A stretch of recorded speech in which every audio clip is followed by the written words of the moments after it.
Mr. Burchett. Thank you, Mr. Chairman. I'll miss your leadership. Appreciate your friendship, brother.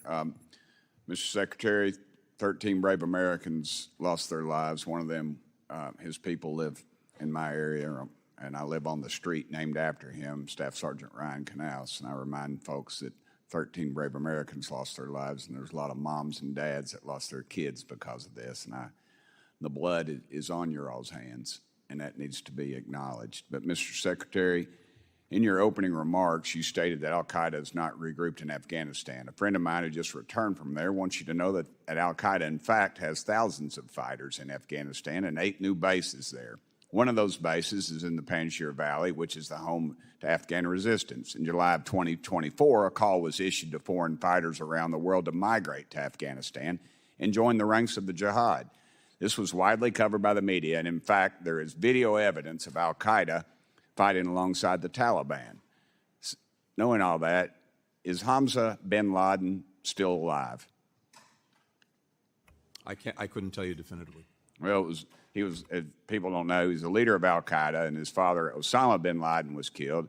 Hamza was thought to be dead sometime in 2019, but new reports suggest that he is alive and still in charge of Al-Qaeda. What is the relationship between Taliban, Al-Qaeda, and ISIS? When it comes to ISIS, which is the group that is of greatest concern in Afghanistan, the relationship between the Taliban and ISIS is deeply adversarial. Okay. The Taliban sees ISIS as its #1 enemy, and it has the will, but not necessarily the capacity, to deal effectively with it. Okay. Al-Qaeda is a different story. This is obviously a group that the Taliban in the past has collaborated with, given shelter to, and otherwise acquiesced to. Okay. What has the State Department done briefly to unify the Afghan resistance groups who want to drive out the Taliban? There is not much of a resistance active in trying to do that. All right. Well, my friend Legend, an Afghan-American and former U.S. Army non-commissioned officers, traveled to Afghanistan after the collapse and reports that the Taliban has been benefiting from U.S. cash shipments sent to the Afghan Central Bank. This is American funds. And that sanctioned terrorists are diverting U.S. aid meant for the Afghan people. Why are we giving the Taliban millions in taxpayers' dollars while they hold Americans hostage and are killing the Afghan people? And in my opinion, sir, they will hate us for free. We don't need giving them money.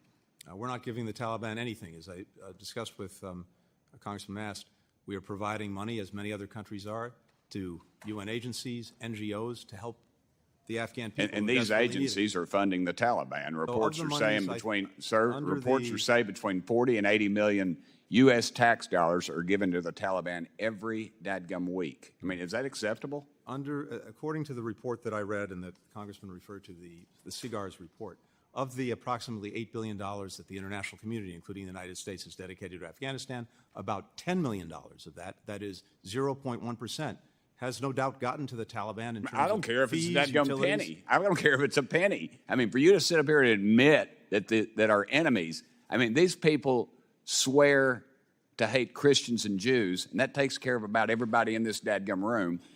And we're sending them, I don't care if it's 1%, and you can, but let me tell you, $10 million is a hell of a lot of money to the people I represent, sir, and it needs to be something that you all, let me get on my questions, I'm running out. I've invited President Salih and Commander Massoud of the Afghan resistance of the U.S. to meet with myself and colleagues.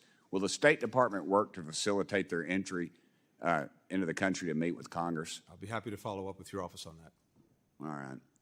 Just for the record, this State Department has funded our enemies, and they've turned a blind eye to our open southern border. U.S. Border Patrol has caught known terrorists sneaking into our country, likely using our tax dollars to do so. And this disastrous withdrawal from Afghanistan was not a solution. It was the beginning of a much bigger problem waiting to happen. Let me ask you one more question. The committee asked, Mr. Secretary, according to Ambassador Kazalad, I'm not sure how you say that, do you believe the Taliban violated the Doha agreement, and you purportedly advised President Biden during the interagency review to endorse the agreement conditions and not withdraw until the Taliban complied? The Taliban was in violation of the Doha agreement in a number of ways. It was in violation when the previous administration drew down forces repeatedly. It was in violation during the time that we were in office before the evacuation. But Why as I did you said, advise conditionally? when it comes to the agreement, what we tried to do was to get them to abide by the conditions, notably to engage in a negotiation with the Afghan government to produce a new government that would bring everyone together. They didn't do that. But because we had the deadline and because we had the prospect of the Taliban resuming attacks on U.S. forces, which would have required us to put tens of thousands of Americans back into Afghanistan, we followed through with pulling them out. Thank you. Mr. Chairman, it's clear to me that this group is clearly out of their league, and the new administration couldn't get here fast enough. Thank you, Mr. Chairman. Gentlemen,